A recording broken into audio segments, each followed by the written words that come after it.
Hi friends, 7th Tamil term 3ல important question பார்க்கலாம். Friends, உங்களுக்கு பிடிச்சிருந்தா லைக் போடுங்க. அடுத்த வீடியோ போட ஒரு மோட்டிவேஷனாக இருக்கும். ஃபர்ஸ்ட் கொஸ்டின், வையம் தகலியா வார்கடலே நெய்யாக வெய்யா கதிரோன் விளக்காகச் செய்ய. இப்பாடல் வரிகளை இயற்றியவர் பொய்கை ஆழ்வார்.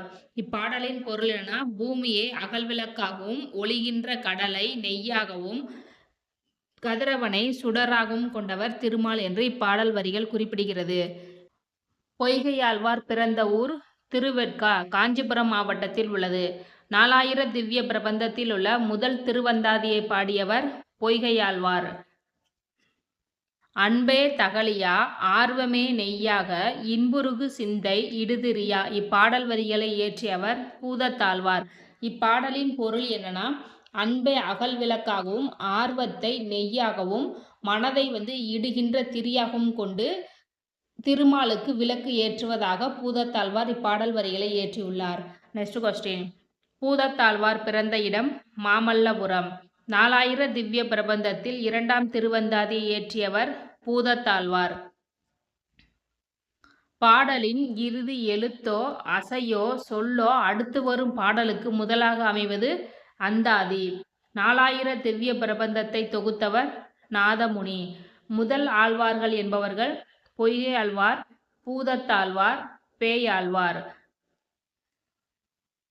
இன்சொல் விளைநிலனா ஈதலே வித்தாக வன்சொல் களைகட்டு வாய்மை எருவட்டு. இப்பாடல் வரிகளை இயற்றியவர் முனைப்பாடியார்.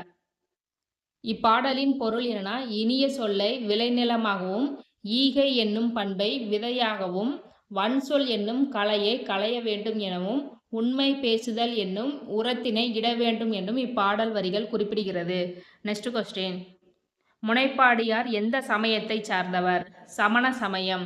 முனைப்பாடியார் காலம் 13ஆம் நூற்றாண்டு. அறநெறிச்சாரம் இயற்றியவர் முனைப்பாடியார். அறநெறிச்சாரத்தில் உள்ள பாடல்களின் எண்ணிக்கை 225. செல்வத்து பயனே ஈதல் துய்பேம் எனினே தப்புன பலவே. இப்பாடல் வரிகள் இடம்பெற்றுள்ள நூல் புறநானூறு. இப்பாடலின் பொருள் என்ன? தேவைக்கு அதிகமான செல்வத்தை பயன்படுத்த முடியாது என்றும் அந்த தேவைக்கு அதிகமாக உள்ள செல்வத்தை மற்றவர்களிடம் பகிர்ந்து கொடுக்க வேண்டும் என்று இப்பாடல் வரிகள் குறிப்பிடுகிறது. நெக்ஸ்ட் கொஸ்டின், நாயன்மார் அடிச்சுவட்டில் குறட்செல்வம் ஆலயங்கள் சமுதாய மையங்கள் ஆகிய நூல்களின் ஆசிரியர் தவத்திரு குன்றக்குடி அடிகளார். அருளோசை அறிக அறிவியல் ஆகிய இதழ்களை நடத்தியவர் தவத்திரு குன்றக்குடி அடிகளார். ஜென் என்னும் சப்பானிய சொல்லின் பொருள் தியானம் செய். வையம் தகலியா வார்கடலே நெய்யாக வெய்யா கதிரோன் விளக்காகச் செய்ய. இப்பாடல் வரிகளில் பயின்று வரும் அணி உருவக அணி. பூமியை அகல் விளக்காகவும் கடலை நெய்யாகவும் கதிரவனை சுடராகவும் உருவகப்படுத்துவதால் இது உருவக அணியாகும். அறிவு என்னும் விளக்கை கொண்டு அறியாமையை நீக்க வேண்டும். இவ்வரிகளில் பயின்று வரும் அணி ஏகதேச உருவக அணி.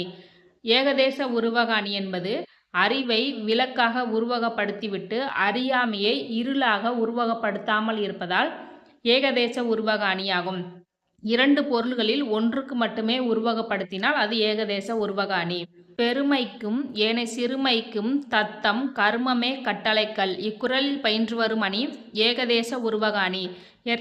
ஏற்கனவே பார்த்தோம், ஏகதேச உருவக அணி என்பது இரு பொருளில் ஒன்றை மற்றும் உருவகப்படுத்துவது ஏகதேச உருவக அணியாகும். இக்குறளின் பொருள் என்னன்னா, தங்கத்தின் தரத்தை அதனுடைய கல்லை வைத்து உரசி பார்க்கும்போது தெரியும்.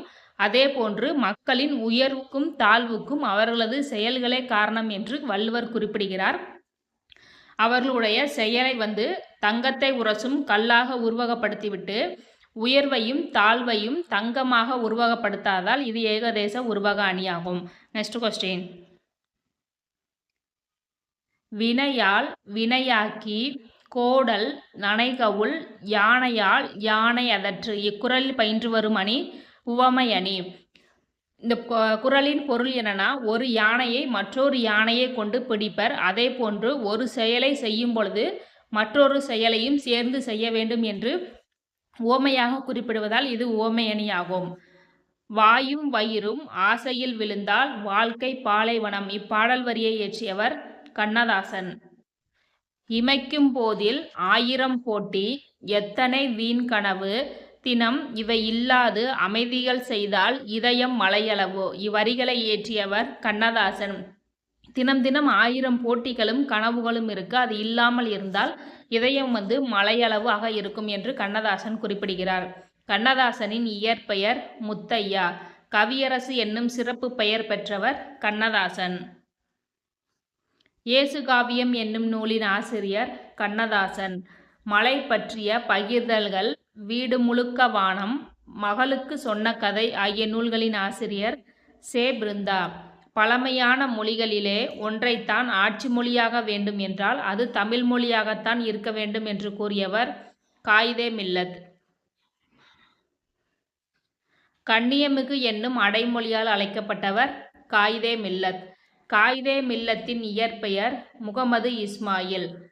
தமிழக அரசியல் வானில் கவ்வியிருந்த காரிருளை அகற்ற வந்த ஒளிக்கதிராக காயிதே மில்லத் முகமது இஸ்மாயில் அவர்கள் திகழ்கிறார் என்று கூறியவர் அறிஞர் அண்ணா. இப்படிப்பட்ட தலைவர் கிடைப்பதே அரிது, அவர் நல்ல உத்தமமான மனிதர் என்று காயிதே மில்லத்தை கூறியவர் தந்தை பெரியார். காயிதே மில்லத் சென்னை மாகாண சட்டமன்ற உறுப்பினராக பதவி வகித்த ஆண்டு 1946 முதல் 1952 வரை. காயிதே மில்லத் எந்த சுதந்திர போராட்டத்தில் கலந்து கொண்டார்? ஒத்துழையாமை இயக்கம். வேர்கள் தொலைவில் இருக்கின்றன, நேற்று வாழ்ந்தவர்கள், கடலோர வீடு, பாய்மரக் கப்பல், மீசைக்கார பூனை, பிரயாணம் ஆகிய நூல்களின் ஆசிரியர் பாவண்ணன். பயணம் சிறுகதையின் ஆசிரியர் பாவண்ணன். இந்த பயணம் சிறுகதை பிரயாணம் என்னும் நூலிலிருந்து எடுக்கப்பட்டது. Okay friends, thank you.